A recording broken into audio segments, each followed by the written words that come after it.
Who in your life today are you trying to please? Who in your life are you willing to do all kinds of things for you to keep them around you? Look, sometimes in life, there are some people you have to let them go if peace is all that you want. But also, there's some people you have to swallow your pride, you have to swallow your ego, and keep them around you because your destiny is connected to theirs. I'll tell you this. You are an average to the people that you spend most of your time with. If you spend most of your time with 5 idiots, you didn't count well. There are 6. Or if you spend your time with 7 intelligent, great men, you didn't count well. There are 8. Because eventually, this is what will happen. By time, you will become just like them. I hope today we all know Martin Luther King. The Lutherans could not see beyond the Luther. Even Christians, they cannot see beyond Christ. It's truly very difficult for you to see beyond your master. It's honestly very difficult for you to see beyond your friends, because at the end of the day, there must be something that you people are discussing as a group. And it's truly very difficult for you to see beyond that circle. So in the next 5 years, you will be the same person you are today. Unless 2 things: the books you read and the group that you keep. I'll tell you a short story. Here's 2017 and we are in high school. My friends and I used to compete who had a good phone during those days. I remember I had a Samsung S3. My friend Polycarp had a Oppo. Another guy, Moses, had a Techno. Later on in 2018, I managed to sell my Samsung S3 to a guy called Elmer. And Polycarp, his brother, made to the US and gifted him an iPhone. We used to compete not from a standpoint of jealousy. No, it was not jealousy or envy. It was a stimulation. It was like an encouragement that once one guy does this, you either have to do the same or do even more better than them. And that stimulation kept going on and on and on until we completed high school. Later on in 2019, I joined college. And here in college also, I met a different kind of people with a total different mindset. I got into another level. From competing who had a good smartphone while in high school, into competing who had a nice room in college, who had a nice swag, nice clothes, who had a beautiful and loyal girlfriend, who had a nice laptop. And here also, I remember I met guys like Brian. Brian had a HP laptop. On the other side, there was Voke. Voke had a ThinkPad Lenovo. On the other side also, there was my great friend Ibrahim Mumia from Mombasa. He had an Asus. And me at that point, I didn't had a laptop. So every time I'm hanging around these guys, I'm like, I need a laptop. And I had to think on what I had to do for me to own a laptop. And later on, I managed to purchase a laptop that was even more expensive, that had more features than the ones that they had. And here is what I'm telling you guys. Always hang around with people who are better than you, with people who are smarter than you, with people who are greater than you, because by time they will compel you to raise your mindset so that you may rhyme. And that stimulation didn't stop there. Later on, COVID-19 happened, and in 2020 all schools were closed. I went back home, and here also I got into another level. I met a group of bikers. One of them was my cousin, of course, Darlington. Another guy was Andrew, the guy I used to sell meat with in the butchery while I was not in school. Darlington became the first person to purchase a motorbike. He went and bought a Honda 125cc.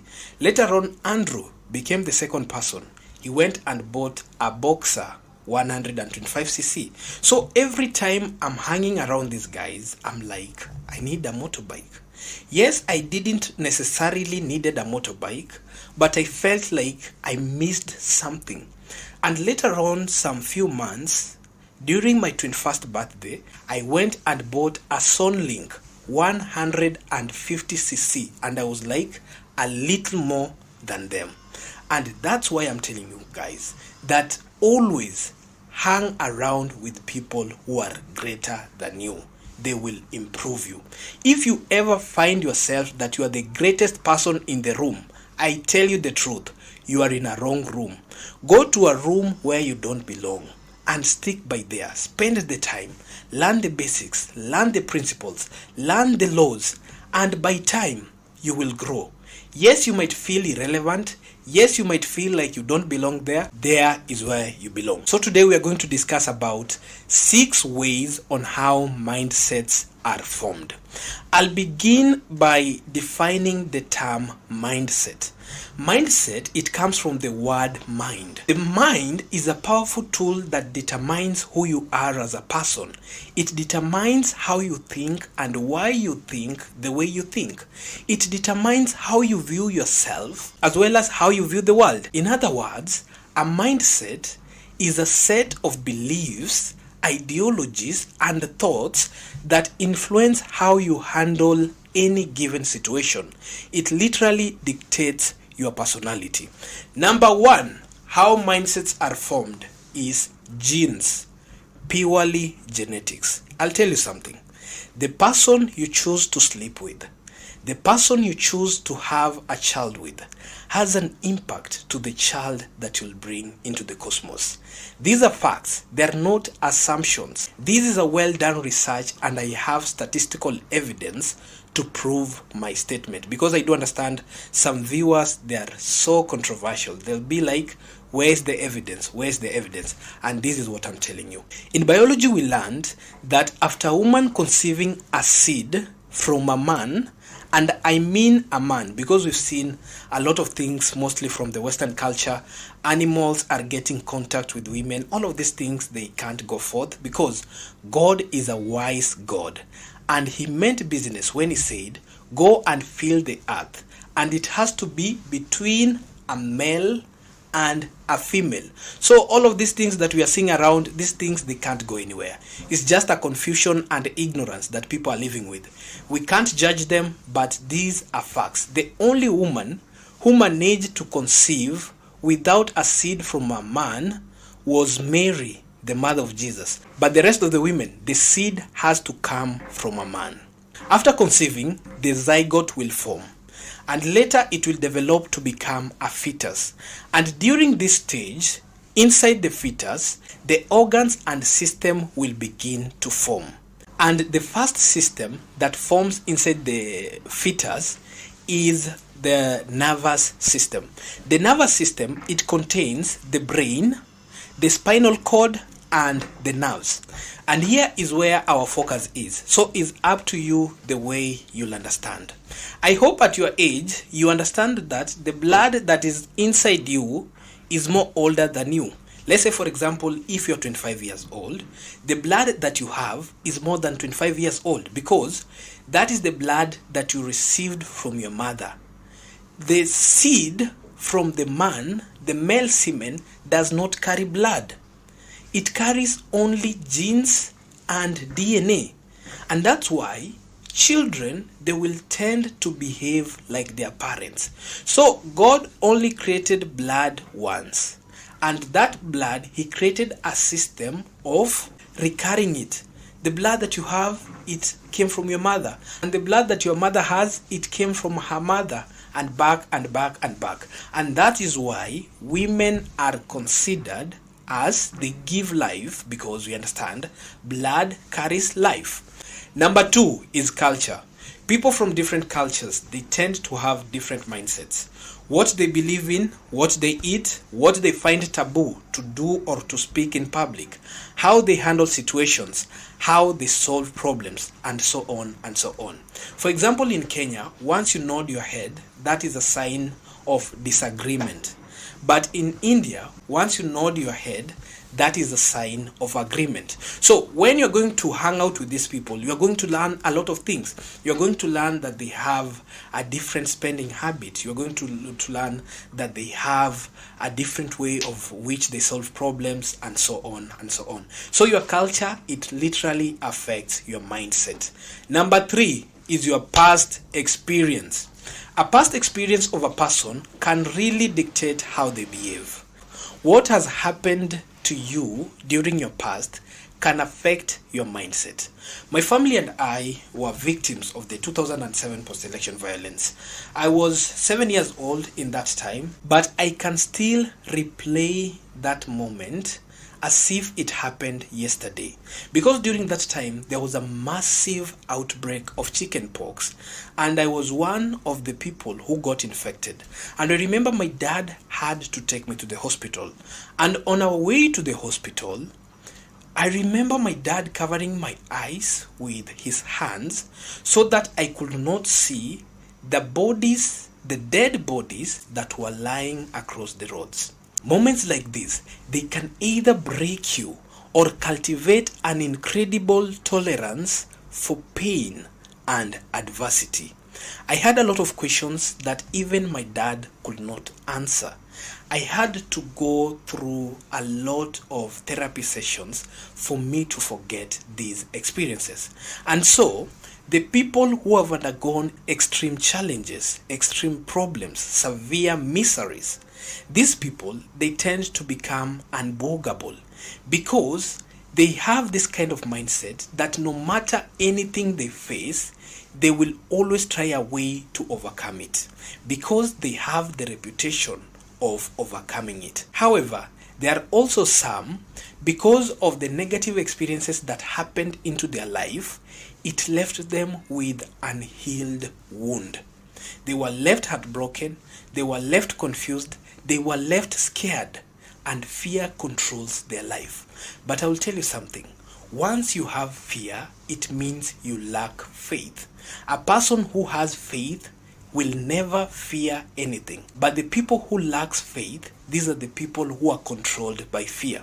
There are some people today, honestly speaking, they cannot trust again because of their past experiences, because of the things that happened into their lives. So guys, your past experience can affect your mindset. And also, I wanted to speak to single parents, either to a single dad or a single mother. Please, if you have a child, just know that you have a responsibility to frame their mindset at a very young age. Nobody is ready to talk about this, but I'll talk about it anyway. You better hate me, but I'll speak the truth.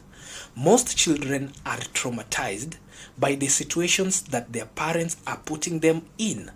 And these children, remember, they cannot speak for themselves. They don't have that audacity because they are under parental vigilance. You'll come to find like a parent has multiple partners, and because they are a single parent, they don't have anybody to control them or anybody to tell them like, okay, this is wrong. They will do it openly before their children.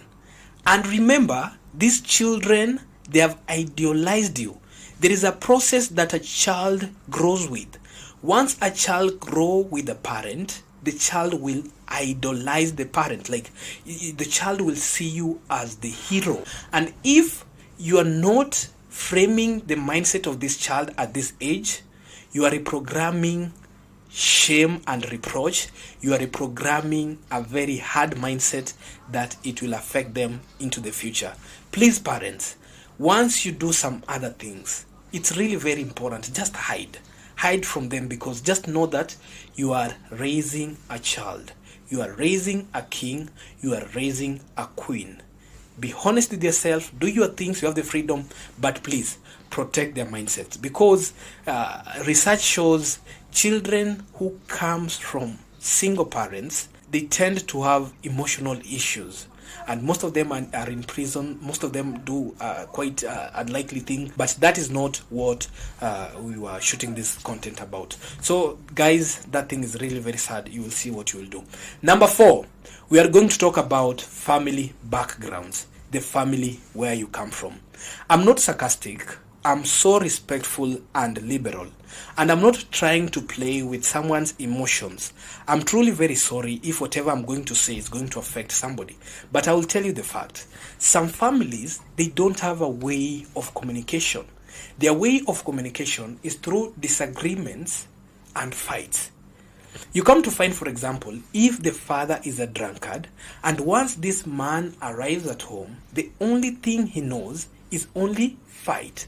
He can fight even a 3-year-old child. And these children, they grow up with lack of love.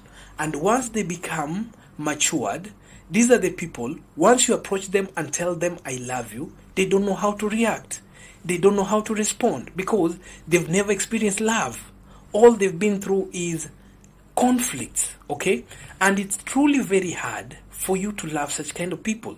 It's truly very hard for you to be with such kind of people because it's hard for them to connect with other people. Your family background has an impact to your mindset. Another point is your level of exposure. I'll give you an instance. You'll come to find an individual who comes from one village. He go to primary school in that same village. He go to high school in that village. And later on, he decides to marry. And when he marries, he goes to the next nearby village and marries from there. This individual will have a limited mindset. His mind will be like is inside the cocoon. Like you cannot compare this person with a person who has traveled the world, who has been exposed. So guys, before you settle, before you decide to get married, just travel the world.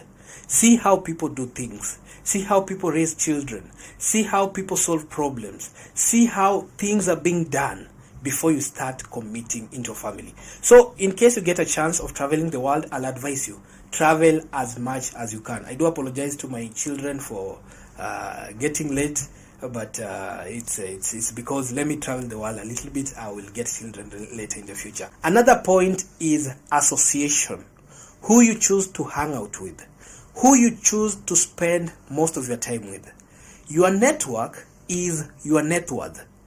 The people you hang around with, they are your mindset. You can't call yourself a millionaire today if your friends, the people you spend most of your time with, are still beggars, are not millionaires. You're not in that level. I hope we understand that a millionaire is not a person who have won the lottery over the weekend. That is not the definition of a millionaire. A millionaire is a person with the thinking capacity to hold such amount. And around them, they have a system and a structure on how to replenish, on how to recycle that amount of money. And also, they have relationships and associations of people who are millionaires. So I see in the internet, a lot of people are calling themselves millionaires. They don't know even the definition of a millionaire. Because they just got 1 billion from Forex, they see they're millionaires. My friend, you're not yet there if you don't have relationships that are in that level. Because if you manage to win 1 million lottery and your friends are still beggars, this is the fact. There are some people we've seen who won the lottery, but after 5 years, after 10 years, they got bankrupt because of the mindset. Your mindset cannot allow you to have such kind of money. You'll find like immediately you got that money, your mindset is telling you, go to the bar, throw a party, go visit someone. You will misuse that money and it will not help you, because a millionaire, it begins with the mindset, not the amount. The difference between the rich and the poor is not the money in their pocket or in the bank account. It's the mindset, how they view things. And also, there are men today who never used to beat their wives until they started hanging around with wrong people, and still they started going outside and receiving wrong teachings. I remember one day I was in a club watching a football match while enjoying my soda. I don't drink alcohol, notice this. And while I was watching the football, on the other side there was a group of men quite at a age, they looked like 35 to 40, they were in that age gap. I heard them discussing. One guy said, "You mean you don't beat your wife?" The other guy replied, "No, I don't. Why should I?" And the other guy replied, "You are the people who are spoiling your wives." You know what? I was shocked. I had to turn my head to see this man. And I was like, this is how you influence each other. This is how you spoil each other. Because I will tell you guys, your association, the people you hang around with, these are the people who will either shape you or downgrade you. And most of them, they will downgrade you. But they have come to learn one thing. There are some people who they can buy you alcohol, they can buy you drugs, but these people, they cannot buy you food that will give you energy so that you can think properly. These people, they are on a mission, and their mission is to bring you down into their mindset level so that they can control you. These are the people, they will buy you alcohol today. Tomorrow, you'll find them sleeping with your wife. Tomorrow, you'll find them sleeping with your daughter. These are the people who are on a mission, and the mission will not be for your good. Go and find it out. The mission has to be for their good, and their mission is to bring you down so that they can control you, so that you don't see beyond them. So guys, be very careful of your association, because your association is your net worth. So some of you may ask how to improve your mindset.